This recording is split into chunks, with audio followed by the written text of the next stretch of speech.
Hi, I'm Matt Mahler with MovieWeb.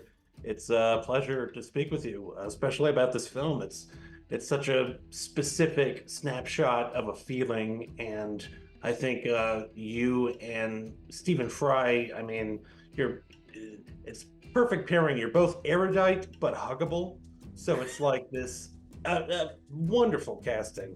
What I was have it to like? tell you that this is my favorite review, and I may put erudite but huggable on my gravestone. So I think I'm writing that down and crediting you.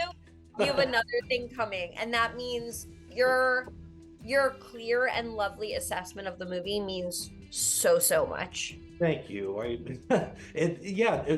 Could you talk about sort of bonding with him, or was it just perfect casting like that?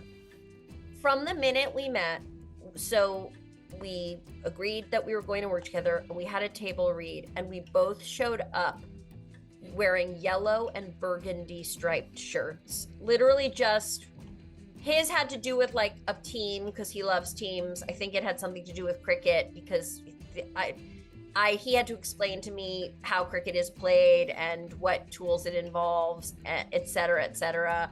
And that it's not a solo sport. I'm still working on figuring that one out.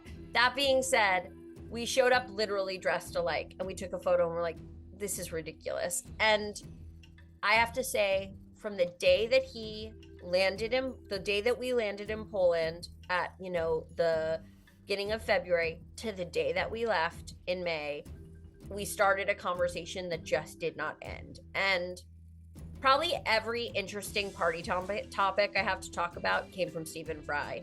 Definitely every fact about classical music or architecture came from Stephen Fry. And also every really good dirty joke I have came from Stephen Fry. I tell everyone he's the exact person that you would dream he would be, but better. And it's sort of like a never meet your heroes unless they're Stephen Fry type situation. Also, he'll casually go to his trailer at lunch and you'll be like, what did you do? Did you eat lunch and take a nap? And he'll be like, oh no, I have to finish up this book on Greek mythology. And you're like, oh, okay. Like, you just can't compete. Oh, I was watching a YouTube video in which I compared two kinds of philosophical thought, at which point I just go, that's so funny because I was catching up on Vanderpump Rules. Yeah, I mean, he's the best of both worlds.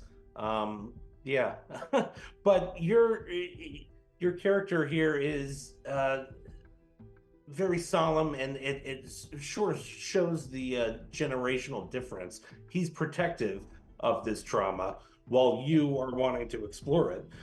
Have you noticed that sort of reaction to trauma across generations in your own life? I know in your own films and work, you definitely deal with generational difference. Well, thank you. It's really interesting to me.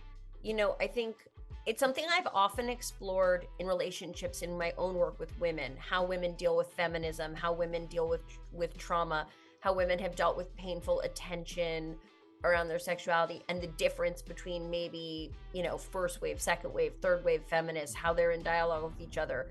But what I really loved was that this was a father-daughter story. And what I related to deeply is I was that maddening kid who was constantly trying to demand that my parents kind of share more than maybe they were comfortable with. It didn't occur to me as a kid that maybe the reason that they weren't talking about things was because they were painful or they had their own story about them. My thing was like, give me the information, guys. And I feel like that obsessive desire to constantly know the truth and have it named is a big part of being a writer. And it's what I related to Ruth most on, and what I related to the author of the book that the film is based on, Lily Brett. She and I really shared that. And I thought Stephen captured really well that feeling where when you're a kid and your parents don't share something with you, you feel like it's being withheld from you. Like there's a secret that everybody knows and you don't. And it's about that moment when you realize that your parent is a human and they have their own pain and they have their own story. And so for some of us, that moment comes early. I think for me, it probably came pathetically late. And so I really related to Ruth. And I think Stephen and I talked a lot about that dynamic in our own families. Also, like, he's British. I'm married to an Englishman. There's a different relationship to exposing your inner life in England, where things that might be considered honest in America might be considered a little bit much in England. So we were always in dialogue kind of about the subject of the film. I do remember one day we were in the middle of shooting and he and I get along like a house on fire. And I said, I'm going to pee. I'll be right back. And he went, you don't have to tell me what you're doing in there. And I felt like that perfectly encapsulated the relationship between our characters and us. He said it with total love, but from then on, I just said, I'm going to the little girl's room. Yeah, no, it's great. This look at relationship to pain and truth, but also how we share our relationship with other people. I definitely have to wrap. They're giving me that, but I could discuss this all day. Beautiful performance. Thank you for Erudite but Huggable. I'll keep it with me forever, and I'm very grateful. I appreciate you. Have a great week. You too.